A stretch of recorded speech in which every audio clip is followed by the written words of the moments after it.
Welcome to the Kottke Ride Home for Thursday, November 18th, 2021. I'm Jackson Bird. Today, will we soon have a new ninth planet? The first human trial for an Alzheimer's nasal vaccine is about to be underway, and Papa John's has changed their name, technically. And AMC Theaters has said, movies? Who? Never heard of her. We're a popcorn company now. Here are some of the cool things from the news today. Earlier this month, I got the chance to visit the U.S. Space and Rocket Center in Huntsville, Alabama, which was overall really freaking cool. They got one of the Saturn V rockets on display, as well as all kinds of cool stuff like a moon rock and that chunk of Skylab that fell into Western Australia, and Apollo 12's mobile quarantine facility, which took on a whole new vibe in our present times.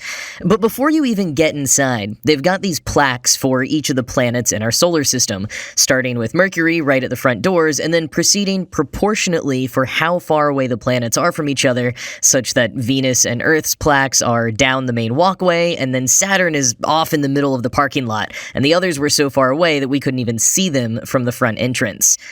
And you can tell they've been there for a while, too, based on how faded the info sheets on the plaques are, at least a couple decades, probably. So my friend and I got curious how they handled Pluto. Would they have just straight up removed the plaque, or would they have somehow edited it? We trekked out to the complete opposite side of the parking lot, abutting the entrance to Space Camp's dormitories, to finally get to Pluto, who I am happy to report did still have its own plaque. Except there had been one tiny amendment to refer to it as a dwarf planet. No other mention of its fall from grace several years ago. But could we soon be getting a new ninth planet? A replacement for Pluto? Even before Pluto was relegated, the search was on for a then 10th planet, often referred to as Planet X, like the Roman numeral. You can't get such a cool nickname for the 9th, alas. This would be a planet so far away that its orbit around the sun would take 20,000 Earth years. Astronomer Michael Rowan Robinson from the Imperial College London was part of a team looking for that planet back in 1983 using the Infrared Astronomical Satellite, or IRAS, which was the first telescope that surveyed the entire sky.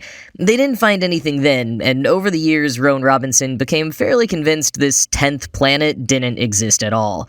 But in recent years, talk about Planet 9 has resurfaced, so Rowan Robinson thought he'd revisit the IRAS data, saying that he spent thousands of hours searching through about 250,000 objects detected by the satellite before finding one object that appeared 3 times all the way back in 1983.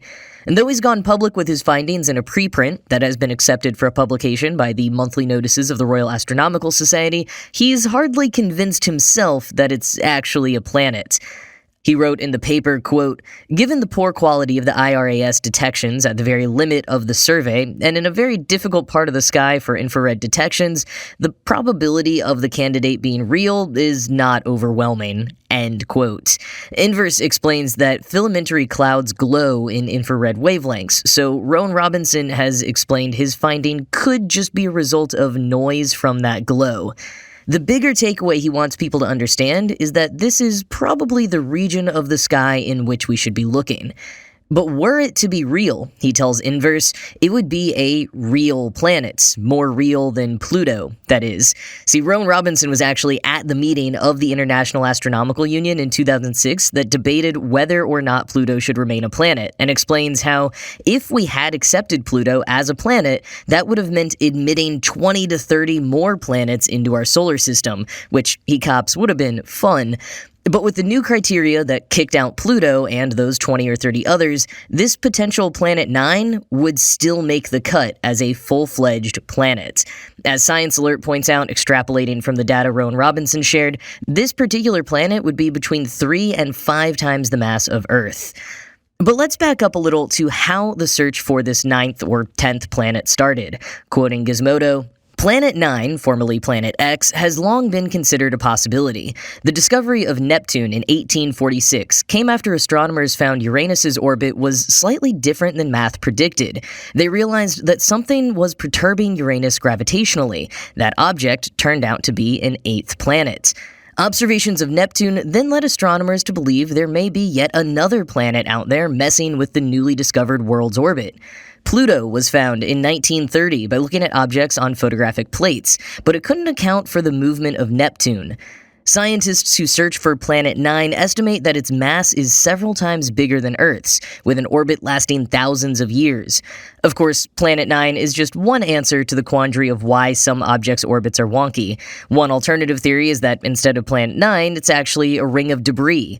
Others have suggested the planet could be a bowling ball-sized black hole. End quote. And even of the astronomers on board with the idea of Planet 9, their research differs from Rowan Robinson's findings. Caltech astronomer Mike Brown responded to the preprint on Twitter, saying that Rowan Robinson's finding is totally different from what his team has been working on, which includes mathematical modeling and simulations to trace an elongated orbit in the far reaches of the outer solar system, but it could still be real, Brown said enthusiastically. So while the hunt continues, Gizmodo points out that we may have more concrete answers in the coming years, thanks to advances in AI and the upcoming Vera Rubin Observatory, which will image the entire sky once a week. But if and when we find a real ninth planet, let's never forget Pluto and its brief age of glory.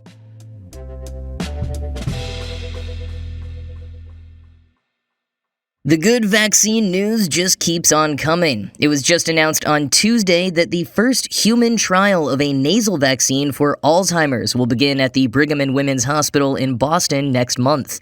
The Phase 1 trial, which is the next step in nearly 20 years of research, will include 16 participants with early symptomatic Alzheimer's. They'll each receive 2 doses of the vaccine 1 week apart. Quoting CBS News, the vaccine uses a substance called protolin, which stimulates the immune system. Protolin is designed to activate white blood cells found in the lymph nodes on the sides and back of the neck to migrate to the brain and trigger clearance of beta amyloid plaques, one of the hallmarks of Alzheimer's disease, the hospital explains. It notes that protolin has been found to be safe in other vaccines, end quote. And Dr. Howard Weiner, who has led the research, said in a press release from the hospital, quote, "If clinical trials in humans show that the vaccine is safe and effective, this could represent a non-toxic treatment for people with Alzheimer's, and it could also be given early to help prevent Alzheimer's in people at risk. The immune system plays a very important role in all neurologic diseases, and it's exciting that after 20 years of preclinical work, we can finally take a key step forward toward clinical translation and conduct this landmark first human trial." End quote.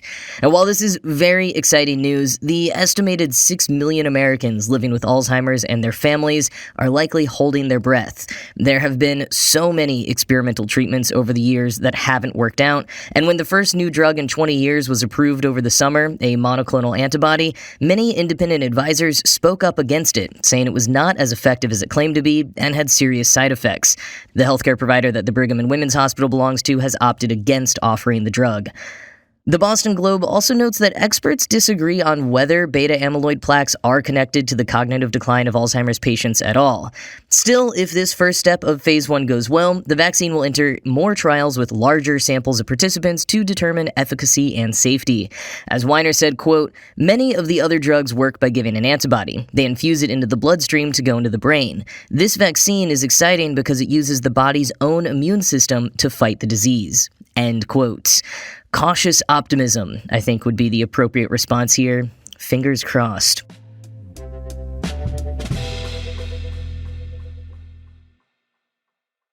So, pizza giant Papa John's has apparently changed their name and logo, but if you blink, you'll miss it. There are some small visual changes to the logo. The green frame around the company name is gone, as is the slightly confusing pizza text that appeared above the name before. Is the name Pizza Papa John's or Papa John's is Pizza? CNN notes that these changes are in line with more minimalist design upgrades from other fast food chains in recent years, like McDonald's and Burger King. But the big news, and the easiest to miss, is that they've removed the apostrophe from their name. It's no longer possessive, as in Papa John apostrophe S. Now it's just Papa John's, like multiple Papa Johnses, or one person whose name is John's.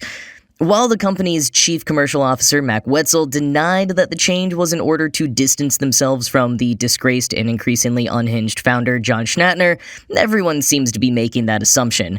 I mean, why wouldn't they want to distance themselves from a guy who dropped the N-word on a conference call while denying he was a racist after criticizing football players who took a knee during the anthem, and whose faux apology tour has included accusing Colonel Sanders of being the true racist, showing off his excessive wealth on TikTok, and bragging about eating 800 pizzas in 18 months?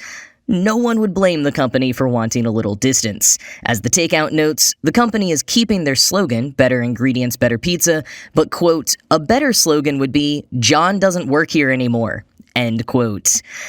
In other junk food news, AMC Theaters is going to start selling their popcorn outside of its movie theaters. As AV Club phrased it, quote, in case this whole theater thing doesn't pan out, end quote, which is, pretty accurate. The major movie theater chains are throwing everything at the red curtain wall to try to survive the big pandemic slump, and with the half-truth that they make most of their money at the concession stand anyways, why not try selling it elsewhere? According to Variety, AMC Theaters will be selling their popcorn at shopping malls across the U.S., quoting AV Club, nice to see one horrifically mauled industry trying to prop up another there, end quote. And shortly thereafter start partnering with home delivery services so you can Postmates some overly buttered movie theater popcorn straight to your door. There are also plans to make microwavable versions of their popcorn, which they'll sell in grocery stores, and which I kind of thought was already a thing. Like, I could have sworn I'd seen boxes of microwavable popcorn from AMC or Regal at the grocery store in the past. Maybe it's just the Mandela effect. In any case, the shopping mall versions of their new popcorn business will come in the form of stores and kiosks called AMC Theaters Perfectly Popcorn. They'll start with 5 locations at malls that don't already have an AMC movie theater, and will include more than just popcorn and, quote, gourmet-flavored popcorn popped on site, end quote. There will also be Coke Freestyle machines, candy, and other concession stand mainstays. Quoting Variety, the global popcorn market is a multi-billion-dollar industry, one that experts expect to grow significantly in the coming years. It's estimated to reach $6.24 billion by 2028, according to a report conducted by Million Insights. AMC says the company's expansion into the sale of popcorn on a retail basis outside of theaters is a natural extension of AMC's core business. The announcement that AMC will become a competitor in the multi-billion-dollar popcorn market is so natural and logical, one wonders why the idea has not been tried before. Adam Aron, AMC's CEO and chairman of the board, said in a statement, "Needless to say, AMC knows popcorn ever so well. On our busiest days, AMC Theaters currently pops in the range of 50 tons of popcorn per day. But the popularity of popcorn extends well beyond the doors of our movie theaters. With this new AMC initiative, we expect to reach entirely new segments of the U.S. population with our popular AMC Theaters Perfectly Popcorn." End quote. And for anyone thinking this is a totally pointless pivot, I've got at least 2 friends who have literally gone to the movie theater to buy concession stand snacks without seeing a movie, and they were both stoked when I shared this news with them. I think AMC knows exactly what they're doing, as weird as this sounds. And AV Club summed it up all pretty well. Quote, "This is one of those ideas that falls somewhere at the intersection of hilarious, sad, and totally brilliant.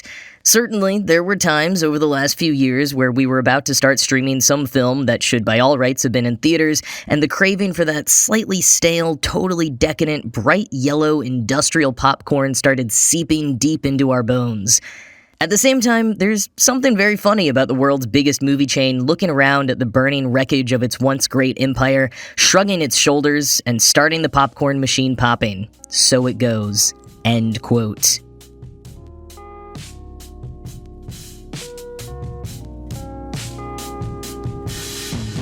So here's something that I missed at the end of October. The U.S. Federal Trade Commission announced that businesses have to offer cancellation mechanisms that are at least as easy to perform as the mechanisms to sign up in the first place. So basically this means if you clicked a couple of buttons to subscribe to something, you have to be able to do the same to cancel it. The company can't force you to call them to cancel.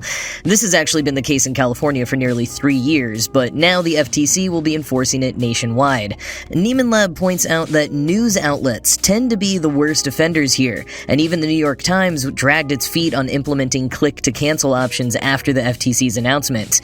And while this is definitely a good move that will save a lot of consumers a lot of grief, I gotta say, sometimes Sometimes, when you spoke to an actual human to cancel, or even just did a live chat, they'd offer you a pretty good deal to stay. That's how I've been paying just $1 a week for the New York Times for the past year. But Kieran Culkin did not get such a good deal in a recent Saturday Night Live sketch when his character tried to cancel his cable and internet package. Link to that infuriating but kind of funny sketch in the show notes.